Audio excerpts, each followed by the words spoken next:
Kenya, le président de la commission électorale a mis en doute ce mercredi la possibilité d'organiser un scrutin présidentiel crédible. Le 26 octobre, l'opposition appelle à des manifestations le jour même de l'élection. Au Sénégal, le secrétaire général de la francophonie, Michaël Jean, a procédé en campagne du président Macky Sall à l'inauguration des locaux de l'Institut de la francophonie pour l'éducation et la formation.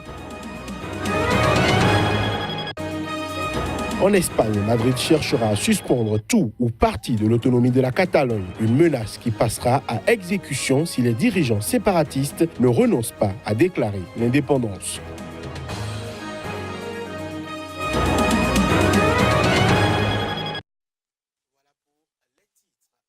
Et à tous, bienvenue.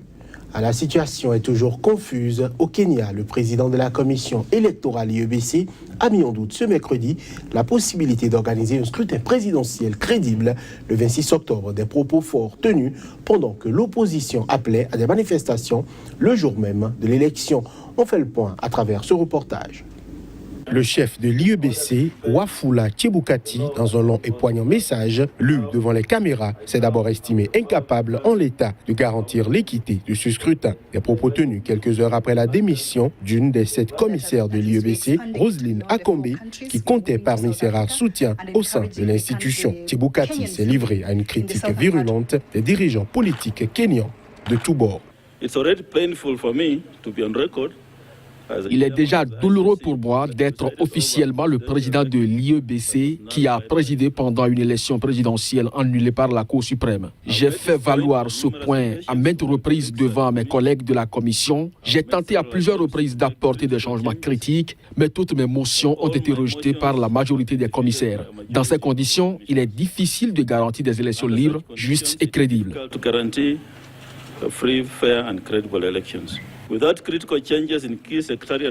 Sans des changements cruciaux dans le personnel clé du secrétariat, des élections libres, justes et crédibles seront certainement compromises. J'invite donc le personnel qui a été mentionné défavorablement à se retirer pour permettre à l'équipe de fonctionner sans interférence. On peut encore sauver la situation si on fait passer notre pays avant tout. Le leader de l'opposition au Kenya, Raila Odinga, a appelé ses partisans à des manifestations de masse le 26 octobre, jour de l'élection présidentielle, à laquelle il a décidé de ne pas participer lors d'un rassemblement mercredi à Nairobi.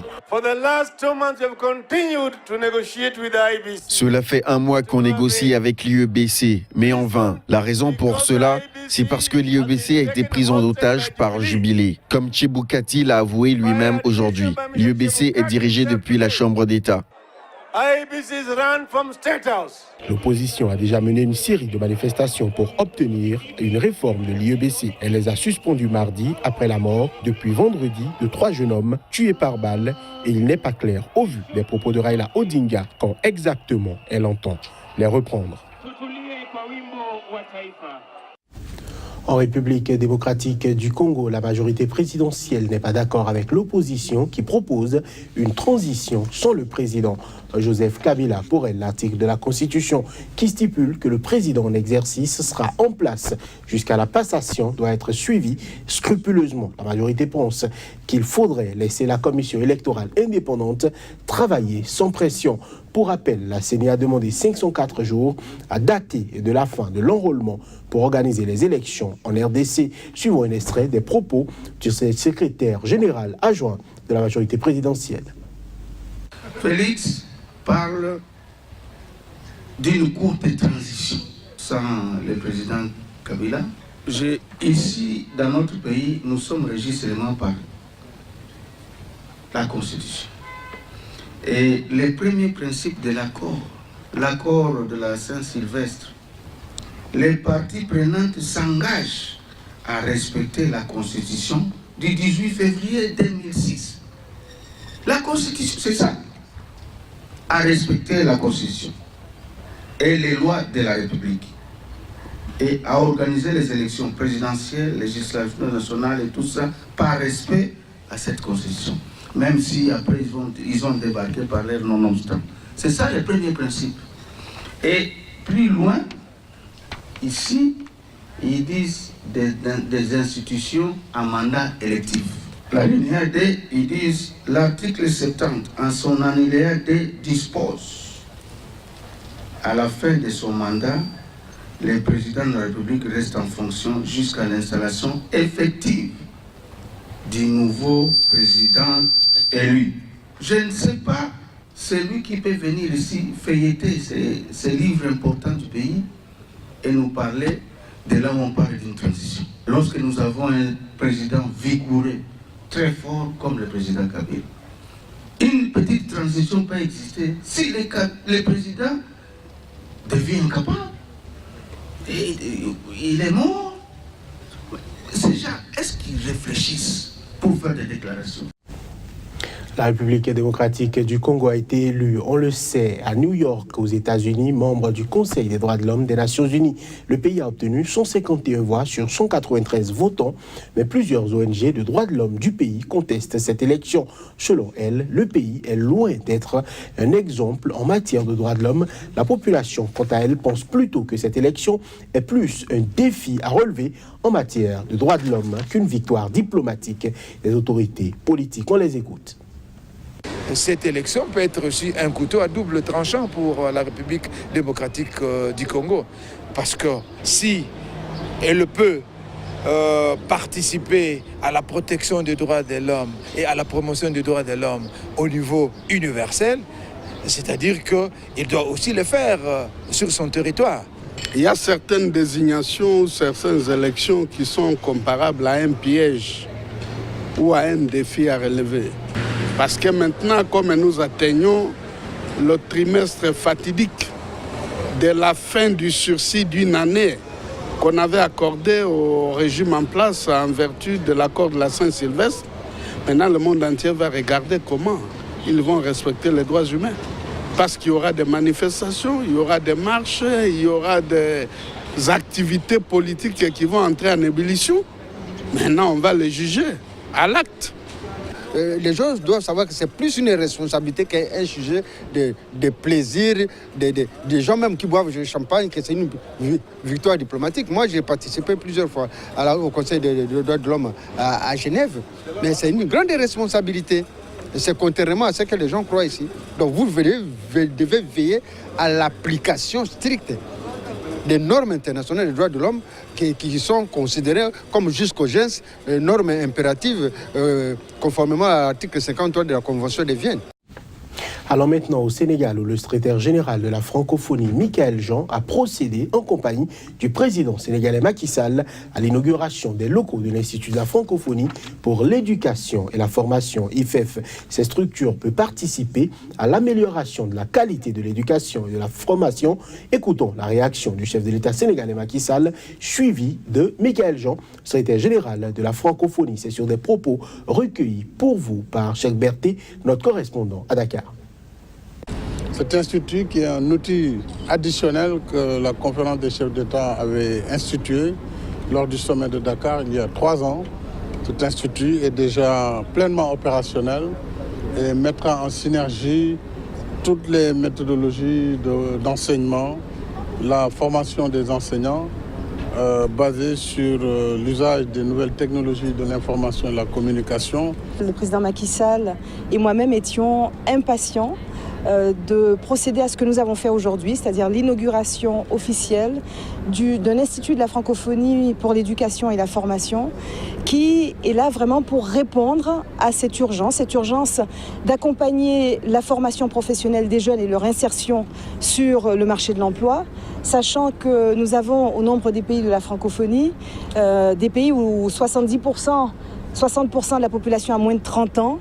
Il y a là un dividende démographique qu'il faut réaliser et ça se passe par l'éducation, par la formation professionnelle. Et nous mettons à profit tout ce qui se crée, se pense, s'innove et se pratique dans tout l'espace francophone. 15 premières dames de l'Afrique de l'Ouest et du Sahel étaient à Abidjan du 16 au 18 octobre dans le cadre d'une conférence sur la lutte contre les violences, la traite, l'exploitation et le travail des enfants. Aussi a-t-on procédé à la cérémonie de lancement de la campagne régionale de communication pour un changement social et comportemental sur le projet autonomisation des femmes et dividendes démographiques au Sahel. À cette occasion, la CEDEAO a demandé aux premières dames d'Afrique de l'Ouest réunies à Abidjan de lutter contre une démographie galopante qui, mal maîtrisée, génère la pauvreté dans cette région qui compte quelques 330 millions d'habitants. Reportage Chris Paterne à Sémian. Créer un cadre de concertation en vue de renforcer leur implication dans la lutte contre les violences, la traite, l'exploitation et le travail des enfants en Afrique de l'Ouest et dans le Sahel, un objectif atteint au regard de la présence remarquable des participants. À l'initiative de cette conférence des premières dames, Dominique Ouattara, président du Comité national de surveillance des actions de lutte contre la traite, la première dame de Côte d'Ivoire veut impliquer ses sœurs d'Afrique dans ce combat qu'elle mène depuis la cession au pouvoir de son époux. En dépit des progrès significatifs réalisés par nos gouvernements ces dernières années, des milliers d'enfants restent menacés par la persistance de pratiques néfastes qui les privent de leurs droits. Ces menaces, pour l'épanouissement de nos enfants, requièrent de notre part des actions urgentes et concertées pour leur protection. 15 épouses de chefs d'État de l'Afrique de l'Ouest réunies à Abidjan pour apporter une solution à la souffrance de ces enfants. Une souffrance qui assombrit le tableau avec des statistiques assez parlantes relevées par le président de la commission de la CEDEAO, Marcel de Souza. Ensuite, il a été noté que concernant les mariages forcés, mariages précoces, moins de 18 ans, moins de 16 ans par endroit, c'est environ 42% au niveau des pays de la CEDEAO que nous avons ces méfaits. Alors, que faire face à ce tableau sombre ? À travers des panels et des échanges d'expériences, ces premières dames d'Afrique de l'Ouest ont pris l'engagement de poursuivre la mobilisation des ressources financières et humaines en vue de protéger les enfants et susciter une prise de conscience collective. La conférence d'Abidjan des premières dames se penche également sur l'autonomisation des femmes et dividendes démographiques dans le Sahel, une lutte pour une Afrique digne tournée vers l'espoir. Je l'annonçais en titre, quête de l'indépendance de la Catalogne, la vice-présidente du gouvernement espagnol a confirmé mercredi que Madrid cherchera à suspendre tout ou partie de l'autonomie de la Catalogne, une menace qui passera à exécution si ses dirigeants séparatistes ne renoncent pas à déclarer l'indépendance. Les images.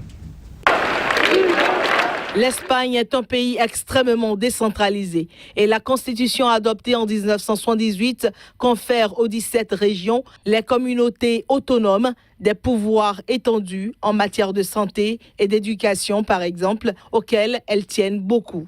L'article 155, qui ne peut être déclenché que par une majorité absolue de sénateurs, permettrait donc au gouvernement central de prendre le contrôle direct de tout ou partie des compétences déléguées, la police, les finances, l'éducation entre autres. Si la demande du gouvernement au président séparatiste catalan, Carles Puigdemont, n'est pas satisfaite, la situation tournerait au vinaigre, ce qui provoquera l'application de l'article 155 de la Constitution qui permet de suspendre l'autonomie. Cette exigence est ferme et cette exigence, si elle n'est pas respectée maintenant, M. Puigdemont provoquera l'application de l'article 155. Et je crois que nous sommes d'accord avec les objectifs de ce précepte et qu'il faut, sans aucun doute, récupérer l'autonomie de la Catalogne. Deuxièmement, pour garantir les droits de tous les Catalans. Troisièmement, cela apportera du calme à tous les citoyens de Catalogne parce que ce qui est tolérable, c'est que les gens vivent tranquillement en Catalogne, simplement parce que M. Puigdemont les a placés dans cette situation. Jusque-là, le gouvernement avait laissé entendre que l'option de la suspension d'autonomie n'était pas la seule sur la table, envisageant d'autres scénarios, notamment parce que la mise en œuvre de l'article 155 est complexe. Madrid a donné un ultimatum jusqu'à ce jeudi au président séparatiste de Catalogne pour qu'il revienne à la légalité après son refus de dire clairement lundi s'il écartait une déclaration unilatérale d'indépendance. Puis l'indépendance n'a pas été déclarée, mais le sera si l'État suspend l'autonomie. C'est l'essentiel à retenir des propos de Carles Puigdemont, président séparatiste catalan. Le gouvernement espagnol va aller de l'avant dans la procédure de suspension d'autonomie, a répondu Madrid dans la foulée. Voilà qui met un terme à cette édition. Merci de nous avoir suivis. À très bientôt sur SICA.